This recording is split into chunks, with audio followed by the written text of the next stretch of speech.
জগন্নাথ বিশ্ববিদ্যালয়ের শিক্ষার্থী জোবায়েদ হত্যার বিষয়ে বিস্তারিত জানাতে বিশ্ববিদ্যালয় ক্যাম্পাস থেকে সরাসরি যুক্ত হচ্ছেন হোসেন জাহিদ।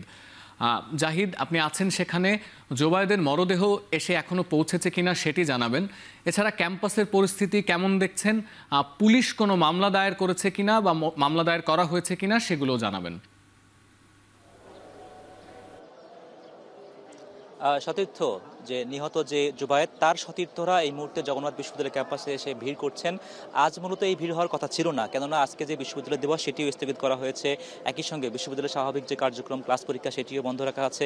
তারপরেও একটু আগেই যেহেতু এখানে জুবায়েদের মরদেহ এই ক্যাম্পাস প্রাঙ্গণে আনা হয়, আমরা সেটি লক্ষ্য রাখছিলাম যে 12:30 নাগাদ মিটফোর্ড হাসপাতাল থেকে তার মরদেহবাহী যে অ্যাম্বুলেন্স সেটি বিশ্ববিদ্যালয় ক্যাম্পাস নাগাদ রওনা শুরু করে এবং বেশ কয়েক মিনিট আগে 4 থেকে 5 মিনিট আগে মূলত তার মরদেহ এই মুহূর্তে বিশ্ববিদ্যালয় ক্যাম্পাসে আনা হয়েছে এবং এখানে জোহরের নামাজের পরেই মূলত তার জানাজা এখানে আয়োজন করা হবে এবং সেখানে অংশ নেবেন তার সহপাঠীরা, তার বন্ধু স্বজনরা, তার যে ভক্ত সমর্থকরা। যেটা আমরা আগের বুলেটিনে উল্লেখ করছিলাম, যেহেতু জুবায়েদ একই সঙ্গে একাধিক সাংস্কৃতিক কার্যক্রম বলি কিংবা ছাত্র কল্যাণ সংগঠন বলি, রাজনৈতিক কার্যাবলী বলি সেখানে জড়িত ছিলেন।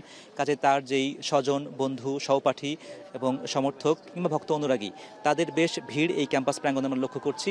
এবং এখানে মূলত যেটি বারবারই বলছি যে 20 তারিখ মূলত জগন্নাথ বিশ্ববিদ্যালয় দিবস পালন করা হয়ে থাকে। এই দিনটি মূলত এখানে উৎসবের আমরা একটা আমেজ দেখি, তবে আজ এখানে বিষাদের ছায়া নেমে এসেছে, কেননা এই বিশ্ববিদ্যালয়ের শিক্ষার্থী, মেধাবী শিক্ষার্থী জুবায়েদ, তিনি গতকালকে তার প্রাণ বিয়োগ হয়েছে এবং এখানে জানাজার পরেই মূলত তার যেই মাতৃভূমি, যেখানে তার জন্ম, যেখানে বেড়ে ওঠা, সেখানে তাকে নেওয়া হবে বলে আমরা জানতে পেরেছি। এবং এই মুহূর্তে তার যেই সতীর্থ যারা আছেন তারা অপেক্ষা করছেন বিরস বদনে, তারা আসলে জানাজায় অংশ নেবেন এবং শেষবারের মতো যে জুবায়েদ তার ক্যাম্পাসে আসলো সেই ক্যাম্পাসের শেষবারের যাত্রাটি যাতে করে তারা শেষবারের মতো করে তাকে একবার দেখতে পারেন, তার পাশে থাকতে পারেন, তার চেহারা শেষবারের মতো দেখতে পারাটাও তারা মনে করেন এটি একটা অন্যতম আবেগঘন মুহূর্ত এবং অন্যতম একটা বড় অনুষঙ্গ বটে।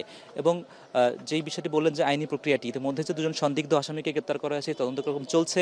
তবে এর পাশাপাশি একটু আগেও মূলত তিনি যে রাজনৈতিক দলের সঙ্গে যুক্ত ছিলেন সেই সংগঠনের সাধারণ সম্পাদক তিনিও ক্যাম্পাসে এসেছিলেন, নাসির হোসেন, তিনিও আসলে এই বিষয়টিকে খতিয়ে দেখার ব্যাপারে যে দাবি, তার বন্ধুদের পাশাপাশি সহকর্মীদের পাশাপাশি ছাত্রদলের পক্ষ থেকে সে একই দাবি জানানো হয়েছে। একটু পরেই মূলত এখানে জানাজা আয়োজন করা হবে। সেই জানাজায় অংশ শেষে তার স্বজনরা কি বলছেন, তার সহপাঠীরা কি বলছেন সেটি নিশ্চয়ই পরবর্তী বুলেটিনে আবারও জানাবো। সতীর্থ, আপাতত জগন্নাথ বিশ্ববিদ্যালয় ক্যাম্পাস থেকে ছিল আমার কাছে সর্বশেষ। জগন্নাথ বিশ্ববিদ্যালয় থেকে যুক্ত হয়েছিলেন সহকর্মী হোসেন জাহিদ।